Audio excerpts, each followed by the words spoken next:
You had 600,000 YouTube subscribers for a cooking channel, and during COVID, you left the internet. Tell us about that.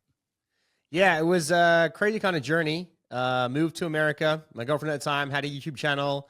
It had about 10K followers at the time. We decided to rebrand the channel, and almost overnight, we got hit with a lot of success. Our first meal prep video went viral. And through 2016, back in the peak of YouTube days, back before it was like AI algorithm, we just had a lot of success making a lot of videos. It was really well.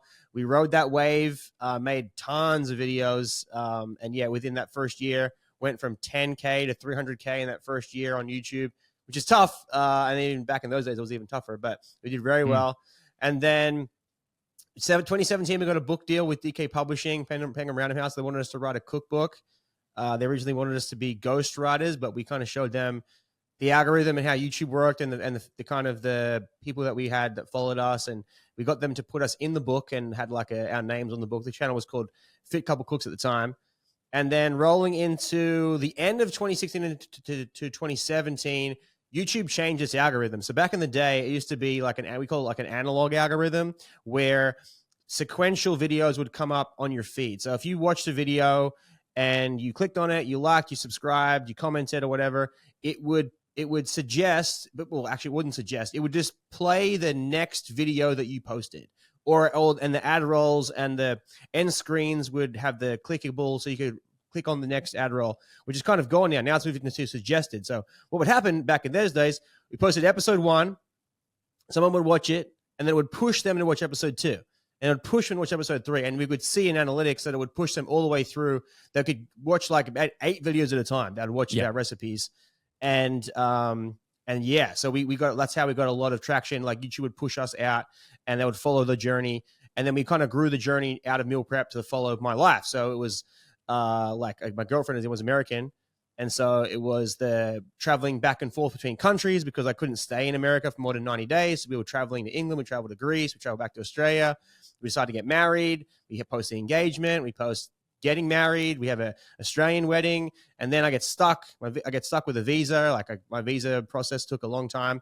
And so we were separated, come back for an American wedding. It was like ceremonial wedding. This is all kind of random. Like we had this random relationship. It was random. Like having everything in public for people to see on the internet. And then, book release was all good. We traveled to USA. We went to 40-day book tour, like 30 different states or 25 different states over 40 days, book tours, signing stuff. It was a big deal. It was one of the biggest books DK and Penguin Random House put out at the time. We were like 3rd behind Lego and Star Wars. For that Christmas era. Yeah. So it was the book went really well. Yeah. The book went really well. And then now it's kind of like moving in. We get pregnant. So she gets pregnant. Steph gets pregnant. We have Sophie coming along. We have that film. Like we're documenting that journey. Like we're like full on YouTubers. Like people stop us in the street. Like it's a whole thing. And then rolling into like 2020, it was like by that point, the YouTube algorithm had shifted. I said this digital thing. In between there, we actually got hit with a lawsuit. Well, someone tried to get it. So another YouTuber, I'm not going to mention, basically claimed that we stole their whole concept of meal prep, and we stole their name, and we stole this, and like that they kind of essentially owned that space, and like you couldn't meal prep on the internet, and like their whole thing was a thing. And we were like, this is ridiculous. How could you think that we are anything like you? Or how can you, like, you can't claim meal prep. You can't claim that. And so that's like me coming after you for making sports videos. How broad can you get? Yeah, it was terrible. But for us at the time, we were young. We didn't know what we're doing. You get a lawsuit from a real lawyer that's like, we're going to YouTube slap you. We're going to take your books off you. We're going to take all your YouTube money. And that's when we were full-time YouTubers. So like that was our life. You know what I mean? Yeah. So that was kind of rough. So that was like kind of like the first thing. And then, like I said, the YouTube algorithm changed. So like monetization changed. And then we released a second cookbook. We kind of go vegan at that time. We released a second cookbook. It's like a plant-based cookbook. Kind of went this plant-based route. And then, then kind of like this COVID happened and life kind of went crazy. And something that was like the tipping point was we posted a video that was like something along the title of healthy ways to like boost your immune system, I think was like the title of the video. And it was like turmeric and like some healthy stuff to post. That on the day we released that video, all monetization like cut by like 80%. Like there is a clear drop. Like all the videos went down. It was crazy. It was like a shadow ban. It was like something happened in the algorithm. They were like suspending speech, or they didn't want people talking about like alternate remedies and things like that on the internet at that time. It was like a really weird time. And the internet was crazy. It was like the George Floyd kind of time too. It was just a random time to be on the internet. It was like crazy. And I was like, I'm leaving the internet. Like, I just can't internet anymore. Like, I just can't do it. Like the pressure of like having everyone watching your life. And I was like, no. So I disconnect from the internet. We stopped posting on the channel. And the channel just kind of rolls away. We end up kind of giving it to a friend who has another meal prep channel. He started posting stuff on there, sharing stuff to his website. But that was kind of it. I just kind of walked away from YouTube. It wasn't kind of worth it. And then, yeah, as that kind of 2020 to like 2022 was kind of like a blur. End up getting a divorce in that time, and like didn't want any of that public at the time because, like I said, people had followed my journey. Like they'd followed this relationship from like a YouTuber finding a guy in Australia, and then he comes on the channel, like introduced that way. Hey, I got my friend Adam. He's kind of cute. Each other cook today. And then within like 2 years, we're married and have a kid, and it's like all happening. So yeah, I just walked away from it, left the internet, got a job on a golf course when I became a greenskeeper, and just kind of like left the internet, and then didn't return until USA famously beats Pakistan at the Cricket World Cup. And then I make my return to the internet. now we're here. we will get to the triumphant return, absolutely, because that's a wild story in itself. Hey everyone, it's Curt here, just quickly saying thank you very much for tuning in on Muscle Cat Media. If you're listening on Spotify or Apple and you haven't hit follow yet, please do so. That helps grow the show immensely, as do 5-star reviews if you're enjoying what you're hearing. If you're watching on YouTube and you haven't hit subscribe, that's a lot of people, please make sure you hit that button. All of this helps us grow, helps us get the show to a lot more people, and I appreciate you tuning in. So do those things if you can. Tell your friends about this, share the link, and let's spread this far and wide. Okay, back to the show. But you spoke about a life lived public online, and obviously if it goes well, there's big upshots to that. But how daunting does that become when life gets real? And how do you escape that? Because it's still online. I'm sure people can find snippets of the story or do their own Googling. How do you escape that? And how long did it take before you felt like your life was yours again? I think the biggest struggle was leaving my home.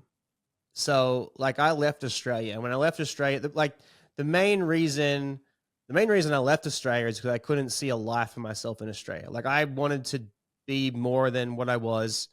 I grew up in a small town in New South Wales, bullied really bad. I'm dyslexic. People told me I was stupid and dumb. Like it was rough growing up. Like like my teacher, my 5th grade teacher was like, you're never going to amount to anything. So like, quit trying. So like, that's what I got. Quote? That's a quote. Yeah. He said, you got to quit trying so hard. You're never going to amount to anything. That's the quote. Wow. So, and then coming out of school, I like a dyslexic. They didn't realize I was dyslexic or had learning difficulties until 10th grade, which in another random story is we were going on holidays, and my dad was big on us wearing sunglasses, and I forget my sunglasses. So we stop at I'm American now. Yeah, you are. I just said gas station. Oh my goodness. We stop at a petrol station. We stop at a servo, and dad's like, run in and get yourself some sunnies. So I picking some off the rack, and I get these blue ones. They have a blue lens in them, and I just loved wearing them. And I wore them I wore them all the way through the holiday. I wore them when I go back to school. And it turns out that like wearing blue or colored lenses like rolls into like dyslexia, like the Irlen syndrome. Is like a thing where if you wear a different colored lens, it makes you read better. So so all through high school, like they would give me blue paper, and then I wore some blue glasses, and then I would have readers and writers. But basically, like getting out of school, they were like, yeah, you're never going to go to university. You're never going to be able to like get a degree. Like there's just no hope. So I did the next best thing and became a chef. Was like, because you can it's a free entry kind of thing. And I even sucked at that. Like I had a lot of people tutoring me to try to get me through TAFE, but I ended up getting through it. And I was never really good at being a chef. So my 2 years into my apprenticeship, my new chef came to me. He was his like first week that he was working there. We got a new head chef at the hotel I was working at. He turns to me and he goes, "You are an incompetent fuckwit, and you will never be a chef." That's the quote. So that's another turning point. Yeah, and so I get fired from that job. They're like, "You're shit as a chef. You can't be a chef. Like, we're getting rid of you. You're costing the company money." I'm like, "Okay, I'm bad at being a chef. That's what apprentices are. You're meant to learn."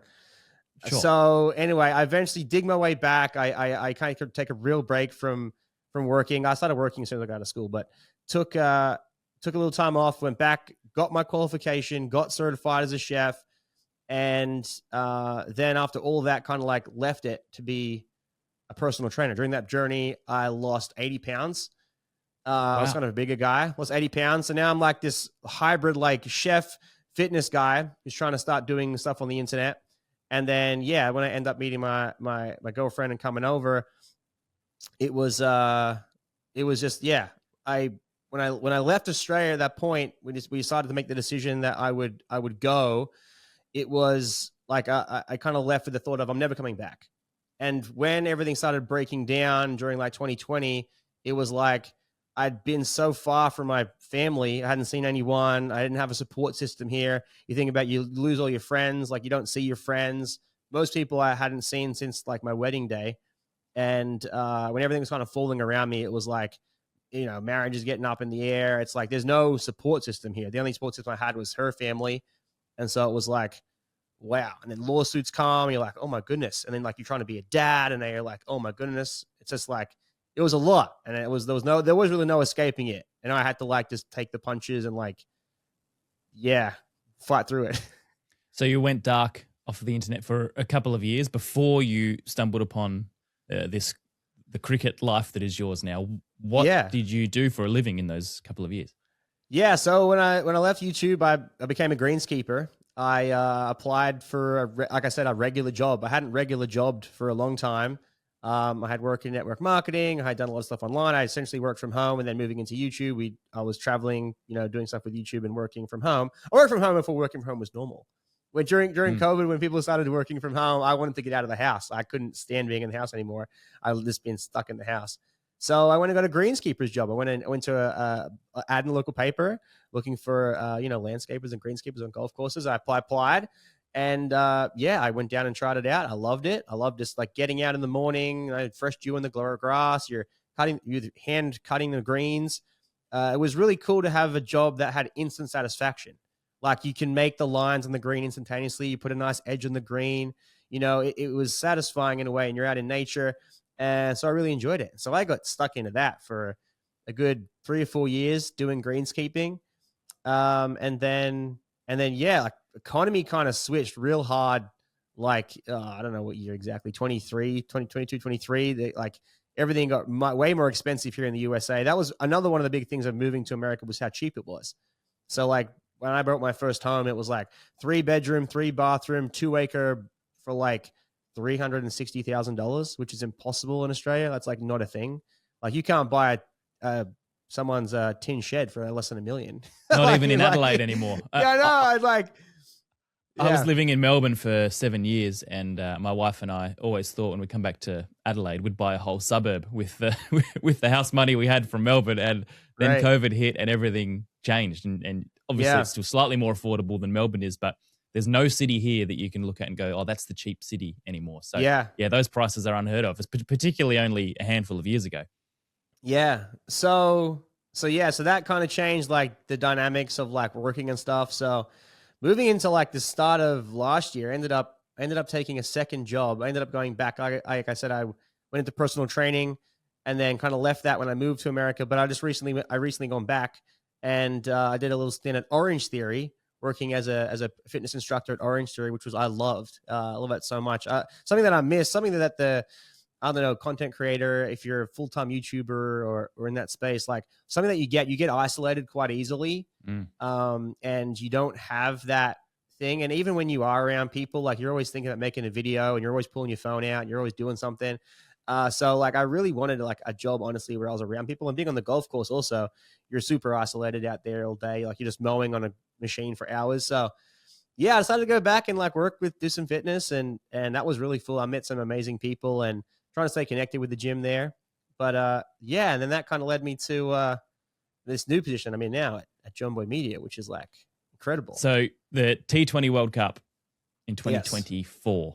The USA team beats Pakistan, and you post a video explaining what just happened and what sport this is, and it blows up. Yeah. So to be honest, I literally didn't even know USA had a cricket team. Like, to be fair, I had no idea.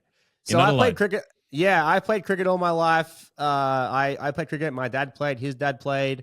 We traveled around. I played cricket in Hong Kong. I played in Sri Lanka. I won a grade championship. And yeah, when I moved to America, I just gave up on there being cricket in my life. I just, was like, oh, I'm just going to live my life and not worry about cricket at all. And then, yeah, it was that Tuesday. I opened my phone. Everything in my feed was America wins, America beats Pakistan. What is cricket? What is this? And I was like, oh, okay, here we go. And honestly, my thought at the time, I had been posting a lot on TikTok, just making random videos or really asking questions, trying to just find people. And I posted the video with the intent of hopefully I could find someone that I can talk to in America about cricket. That really was the intent of my post. So I just put the phone up to the wall, took the whiteboard out. I made a video. It was 12 minutes, like chopped it up, posted it as an 8-minute clip. And literally my phone broke. Like it went so viral. It was 1 million views in a day. And like literally I couldn't use my phone. Like, I don't know, my phone, like it just wouldn't work. Like, so I had like people trying to call me, people trying to do this, people couldn't get a hold of me. I'm like resetting my phone, had to like delete files. I don't know what's happening, but it went very quickly. And so literally the next day I got my phone, I got to go factory reset it, got it reset. And then the next day I made like 30 videos in like 48 hours after that, replying to everyone's comments. And it just blew up. We got like 5,000 followers in a couple of days. And yeah, I kind of just roll with it. And then I covered the rest of the World Cup. We live streamed the games, USA games or the finals. And then it rolled into MLC.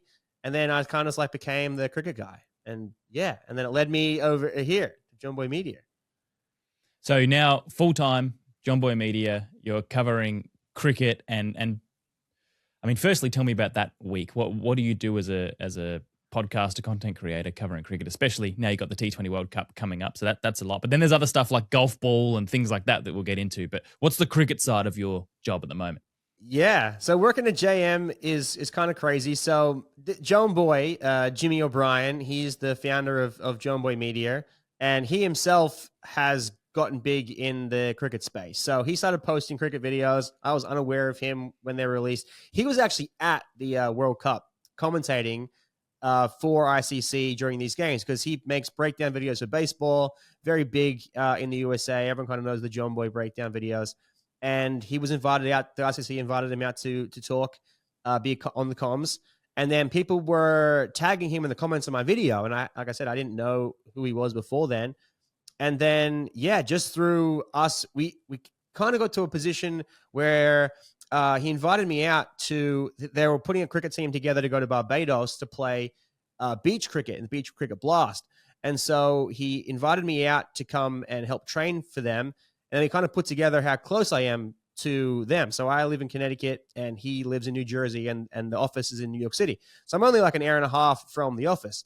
And then as he started talking more and conversing more, we actually lived in the same town. So we were both from Newtown, Connecticut. He went to Pomprog High School, which is where my daughter's my daughter's uncle went to school.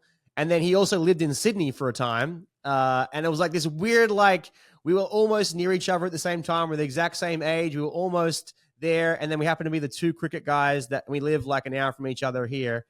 And so, yeah, it just made sense come over here. And they have so much stuff here. So like there's so many opportunities for Jimmy to go and do things, but he's really tied up in his baseball stuff. So they need me to cover.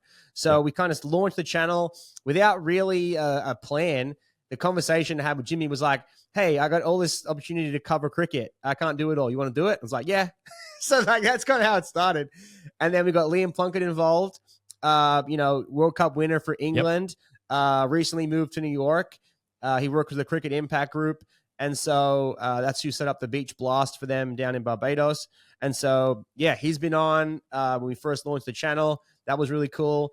And the days kind of has been it's been almost it's been like 4 months now, I think. And really it's been trying to trial and error on what works. So obviously we want to build out a long form YouTube platform. It had been a podcast. I really wanted to make it more of a show. Problem is with cricket is that you are really limited by copyright infringement and people not wanting you to post cricket clips. Unlike NBA and baseball, like Jomboy Media, they are a partner now with MLB. So MLB allows full access to every camera angle from every stadium and every game ever in history. And you can literally like type in, give me the second ball from the second innings, blah, blah, blah. And it like shows you it up, right? And then you do that. But with cricket, like Cricket Australia is like, yeah, nah, mate, we don't want you posting anything. We'll hit you with copyright strikes. It's like, oh, there's a drama with them. So it's kind of tough. So we've been trying to work out what we do want to do with the long form, having guests on, not having guests on, just being commentary. During the Ashes, we kind of just rolled with pre-game show, post-game show, and then like a kind of like a wrap in between, trying to do the coverage there. But really it's basically covering the game. So moving into the World Cup now, we actually it depends on when this podcast comes out. But in the next few days, we will be announcing that we will be hosting a live public stream of USA India and USA Pakistan.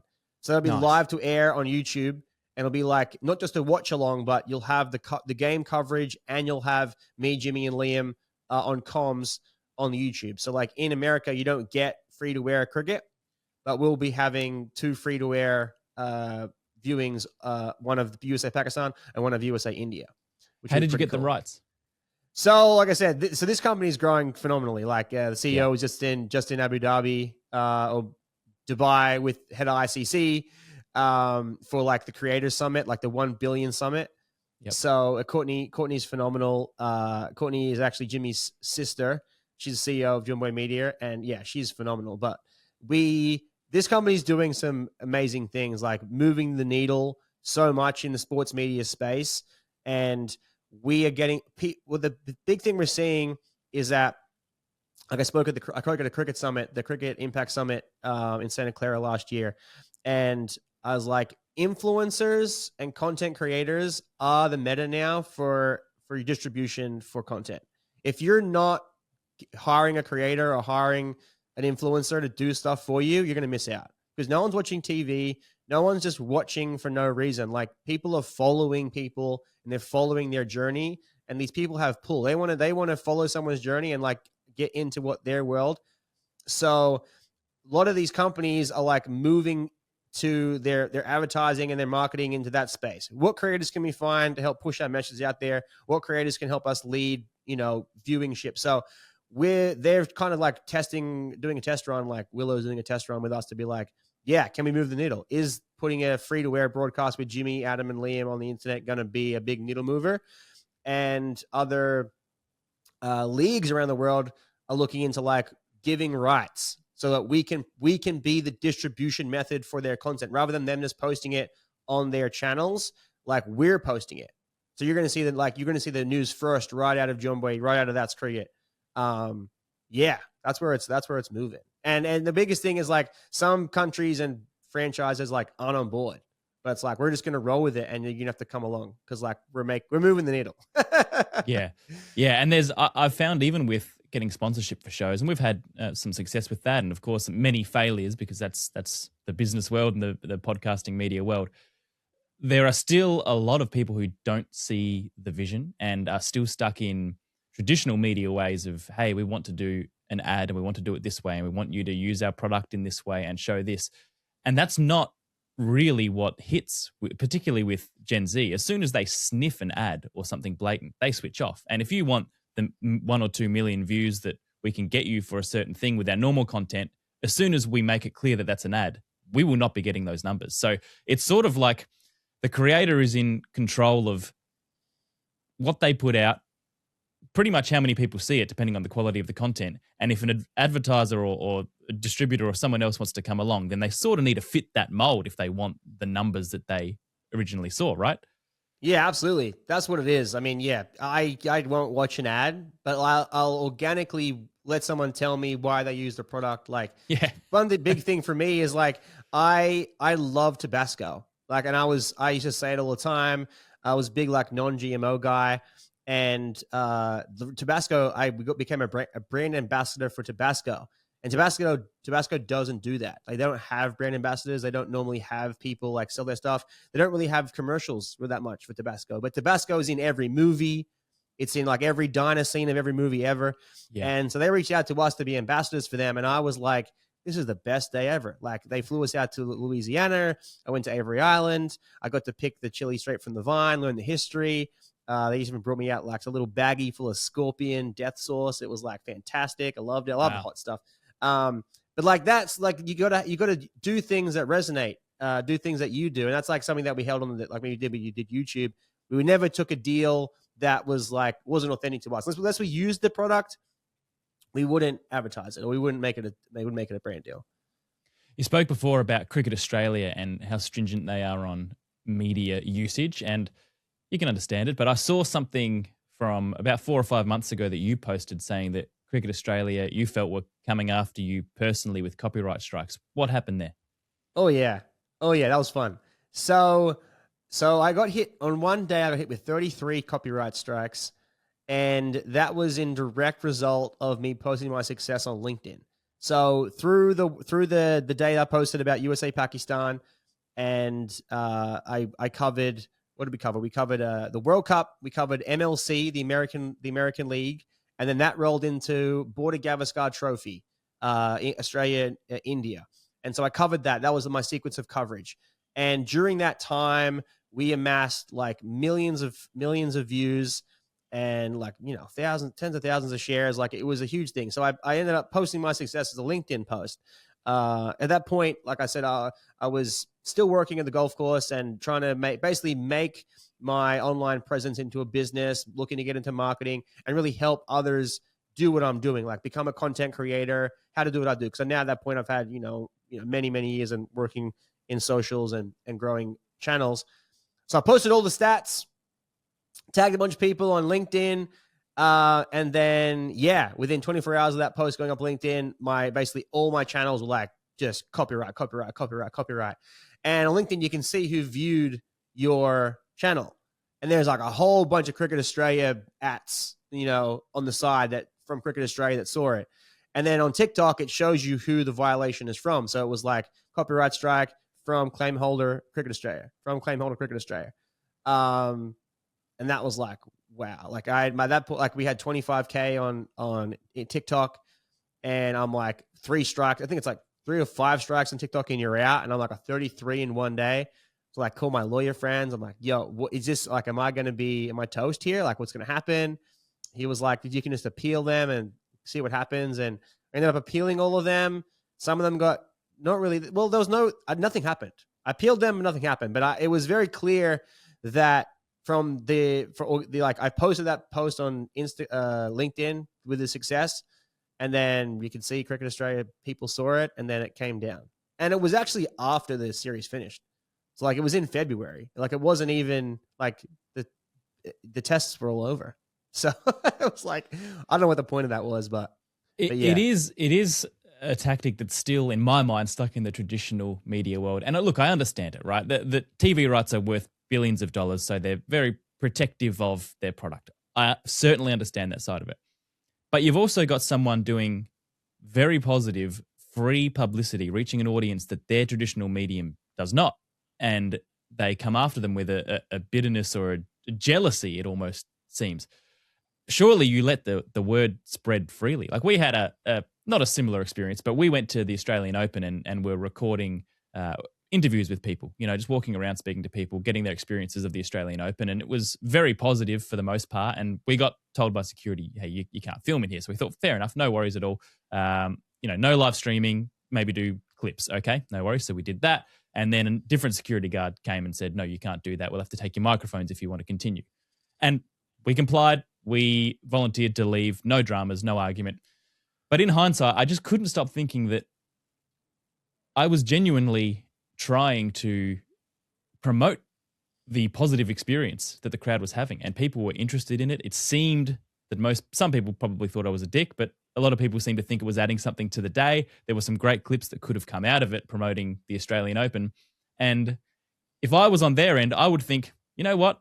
Sure, he's not filming the tennis. Obviously, I can't do that. I'm not taking anything from the TV broadcast. But if people want to spread the word of what's happening at the AO, wouldn't you want that? Yeah, I mean, I don't know why people aren't more invested in that and helpful to the creator and like want that to grow. It's all like gridlock from the top down. Like you said, they have media rights deals, they have this, they have that, they want exclusivity. It's some people are on it, some people are not. Like, I think the NBA, I think does the best job of like everyone take our footage and clip it. And like it's like so it's a free for all, and you're seeing all these cool NBA clips and there's no restriction and no one gets copyright strikes and no one bothers you. But some like cricket, tennis, I think a lot of Australian broadcasters, maybe in particular, just don't want to play ball. Like I said, they pay this big money for stuff, but they don't get it that like in my market, like they would never be watching this game. Like right. I have literal people commenting like about this, like Sammy Constas hit that ram shot, and to have Americans talking about Sam Constas would have never happened unless I made that video. Well, we spoke off air about Paco Luciano, who I'm hoping to have on the show as well, who is an American guy who has stumbled upon the AFL. And it would be like the AFL coming after him for playing old clips of games on his socials and saying, no, you can't do that, when he has spread it to probably millions of people now in America, showing them how cool the sport is. So they would be insane to come after him and say, hey, stop doing what you're doing, because it's the best possible promo for the game. So it's very strange. Let's talk some US cricket, because for the second time in a row, they're in the T20 World Cup. And like you said, you're the US cricket man, and only a few years ago, you didn't even know they had a team. So right. They had some success in the 2024 World Cup, which is obviously what launched you and your channel here. They beat Pakistan, they beat Canada, they made it through to the Super 8. And although they didn't win a game in that phase, that automatically qualifies them for this year, in spite of their ranking. So huge. Oh, massive. Absolutely massive. Like the win over Pakistan is game-changing for the sport. Like it almost goes down to one of the greatest upsets ever. Like it's up there with Miracle on Ice. Like no one even know we had a team. Like, so to do that and then to beat Pakistan is huge. And it's created such a buzz. Like it's helped the MLC grow, the Major League Cricket grow. It's made everything grow over here. Like, I exist because of that game. So many things happen just because of that one game. Like 11 guys went out there and won a game of cricket, and it's like it's changed my life. Like, you know what I mean? That's cool. And yeah, chances I mean, like, they're you go, man. You go ahead. Oh no, I was gonna say, like, leading into the World Cup now, like they have a real shot. Like the team we have is super solid.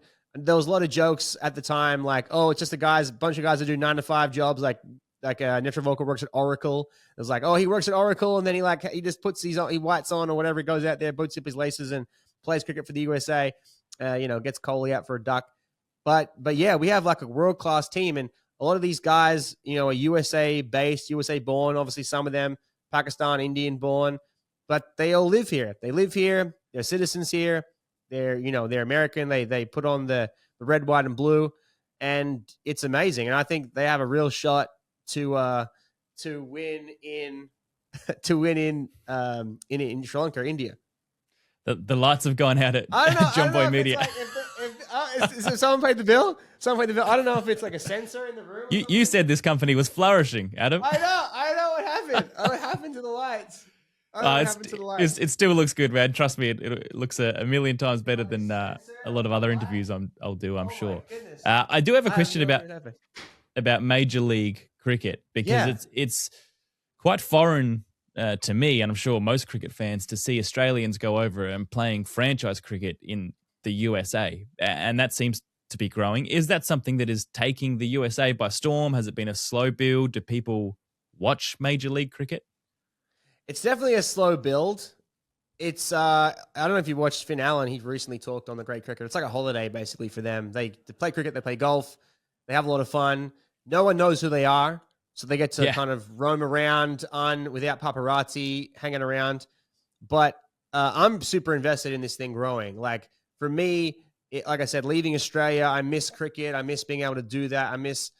As a dad, I really wanted to be able to bring my daughter one day to watch a cricket game, just like I was able to with my dad.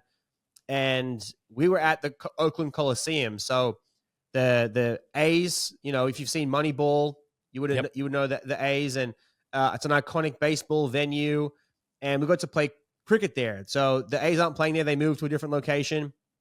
The MLC picked up the stadium, and we were able to modify it for cricket. Like there are shorter boundaries.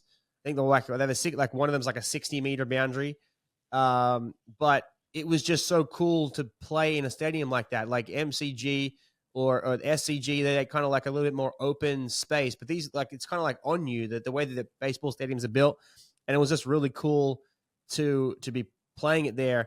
And it is growing year over year. It is continuously growing. Obviously, the 95% of fans are, Indian, Pakistan, like the diaspora, like they're from South Asia. That's most of the fans. But it is really cool to have, like, I have people come up to me at the games and be like, hey, man, like, I wanted to say hi. Like, I saw your videos on TikTok and I'm now watching a cricket game. And people have seen Jomboy videos. Oh, I watched the Jomboy ball in play video and I came to the game to see what cricket's about. So that is happening and it is growing.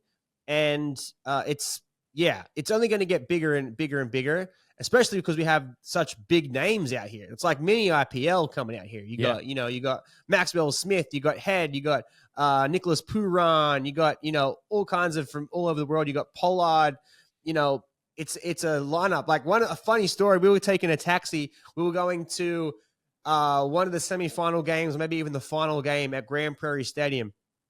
And we're talking to the guy in the taxi, and he was Indian, and he's like, "What are you guys doing?" We're like, "We're going to watch the cricket." He's like, "Cricket?" He's like, "Yeah, cricket. We have cricket here in Texas." He's like, "No way." He's like, "Who's playing?" And we're like, "Oh, Glenn Maxwell's going to be there." And he's like, "Glenn Maxwell?" He's like, "Yeah." And we started rattling off names. We ended up buying him a ticket and bringing him in, and he came and watched the cricket with us. But it is a weird stage of like people still don't know it exists. Yep. But there are people coming out and watching, and it is growing. It is growing more and more. One more thing I want to ask you about at Jomboy Media. I've seen clips of Golfball. Now, when I see it, I can't stop thinking the movie Basketball, 1998, Trey Parker, Matt Stone, classic. What is Golfball? What are you guys doing there? Yeah, so Jomboy Media have this thing called the Warehouse Games. So it is basically Jimmy's brainchild. He's built out these games inside of a warehouse they have out in Jersey, and they play a captain's league and they play a franchise league. So in the captain's league, it's all employees. You're all put on a team, and you're all facing each other in 4 different sports. And those sports are blitzball, which is like if you've ever played blitzball, but it's kind of like wiffle ball with a plastic bat, plastic ball. It moves a lot. A game that Jimmy invented called Ball in Play, which is a baseball cricket hybrid game. He invented the game to try to get people involved with cricket. They play a game called Slap Ball, which is like Olympic handball, where you have a softball, you run across the court like futsal, you throw the ball into the net, but they slap it. And then on one day's notice last year, they invented Golfball, which is where you drive the ball off a tee with a baseball-handled driver. So it's a baseball handle, and then there's like a small shaft within the driver head. You drive it off the back wall in the warehouse. It bounces off the wall, and then it rolls onto a baseball diamond, which is matted out as a green. So it's got like floor tiles, kind of like mats you see at jiu-jitsu or whatever. They got green matting. That's the green. There's 4 bases, like diamond set up, and you putt the ball with a baseball-handled putter. You switch the rubber ball for a baseball, and you putt it into the base as your hole. And that is the game of golf ball. Each team has 12 strokes per round. If you bounce the ball off the wall, you get it onto the pond. I'm talking, look at this language I'm talking. You get to put a duck down, you putt it in, but you only have 12 strokes. So if you catch the ball, use a baseball mitt. If you catch it, you lose 2 strokes. If you don't get it onto the green, then you just lose a regular stroke. You're not putting.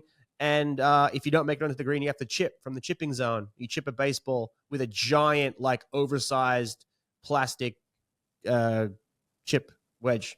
Yeah, it's really a visually overloading exercise to watch it. I've found myself drawn into the clips, just trying to figure out what the heck is going on. It seems to me like this whole thing is sort of the Jomboy Media version of the Ocho, the ESPN's Ocho. But that's how I interpret it anyway. Yeah, it's their own. It's basically their own game. So like they are building out this medium so they can own their own content and basically become their own, essentially like ESPN. Like they're inventing their own sports, and they have a whole crew. So there's like 10 camera guys. There's cameras in the walls. There's cameras in the floors. There's cameras everywhere. It's a full production.